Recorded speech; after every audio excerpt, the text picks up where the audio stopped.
Melihat ke dalam diri.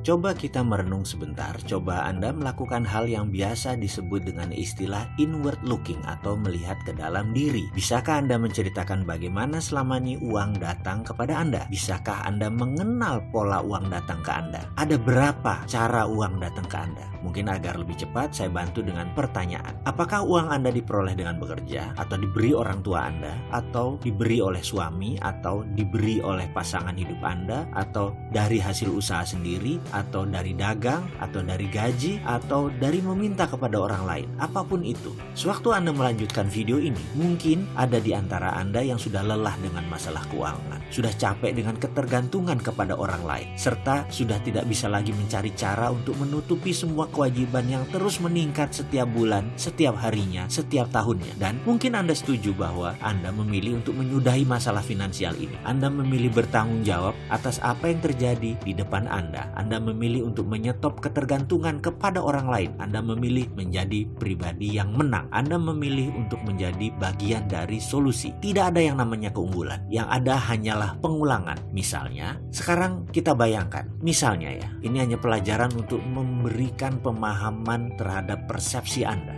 Bayangkan ada seorang perempuan cantik berdiri di dekat halte, dekat jembatan Semanggi di Jalan Jenderal Sudirman. Waktu menunjukkan pukul 12 tengah malam. Perempuan cantik dengan tinggi semampai berkulit putih tersebut berpakaian rapi, sesekali melihat jam di tangan kanannya. Ada beberapa orang berdiri bersamanya, tapi perempuan yang satu ini menarik perhatian karena kecantikannya. Kalau dilihat sekilas, usianya tak lebih 25 tahun. Make up-nya tipis, kecantikan alaminya terpancar. Anggaplah Anda sedang mengendarai mobil dan Anda berjalan perlahan di depan halte tersebut. Kira-kira apa yang terbesit pertama kali dalam pikiran Anda tentang perempuan cantik berdiri di sisi kiri jalan yang disoroti jelas oleh lampu merkuri dekat halte tersebut? Mungkin ada yang menebak, ini pasti cewek nakal sedang menjajakan diri. Atau ada juga yang menyatakan begini, mungkin perempuan ini baru pulang kerja shift malam dari hotel di Bilangan sekitar situ. Pokoknya macam-macam, pasti ada yang positif, ada yang negatif. Keduanya bergantung kepada template kepala kita masing-masing. Lantas, bagaimana template di kepala seorang tercipta? Mengapa manusia satu dan lainnya berbeda? Karena perbedaan itulah output atau hasilnya berbeda-beda juga. Ada manusia yang sukses, ada yang biasa saja, ada yang gagal, dan ada lagi beragam hasil lainnya. Template jalannya pikiran atau mind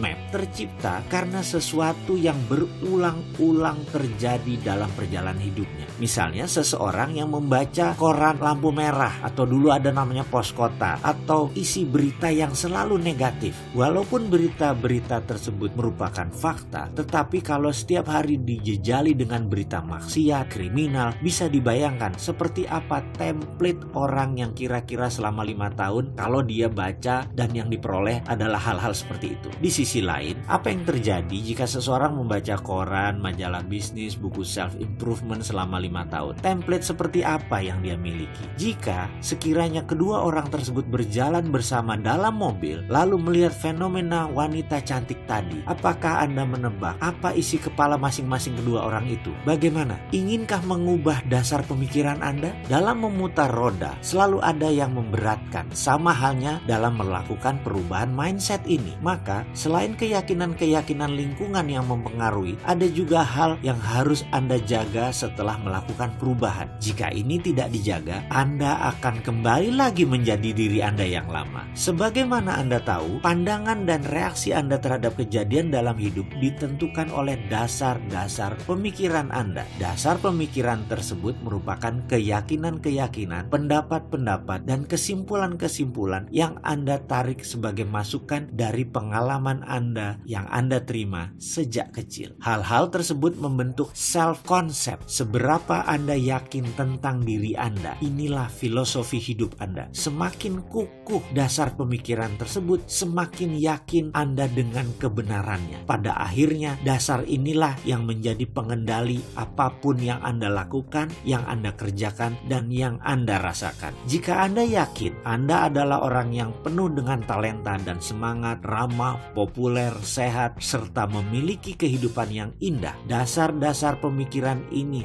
yang akan membawa Anda kepada penetapan sasaran hidup. Jika Anda belum memiliki template dasar tersebut, lakukan perubahan dan pasang template dasar tersebut dalam diri Anda. Lakukan seperti yang pernah dan terus saya lakukan. Ingat, yang penting bukan apa yang terjadi kepada Anda di dalam kehidupan ini, tetapi bagaimana reaksi Anda. Juga bukan dari mana asal Anda, tapi kemana tujuan Anda dan bagaimana Anda mencapainya. Sesungguhnya tujuan Anda hanya dibatasi oleh keilmuan dan imajinasi Anda. Padahal sebenarnya imajinasi itu tak terbatas. Jadi tujuan Anda sesungguhnya menjadi tak terbatas pula. Inilah dasar pemikiran dan keyakinan yang Anda perlukan untuk menunjang potensi sukses Anda.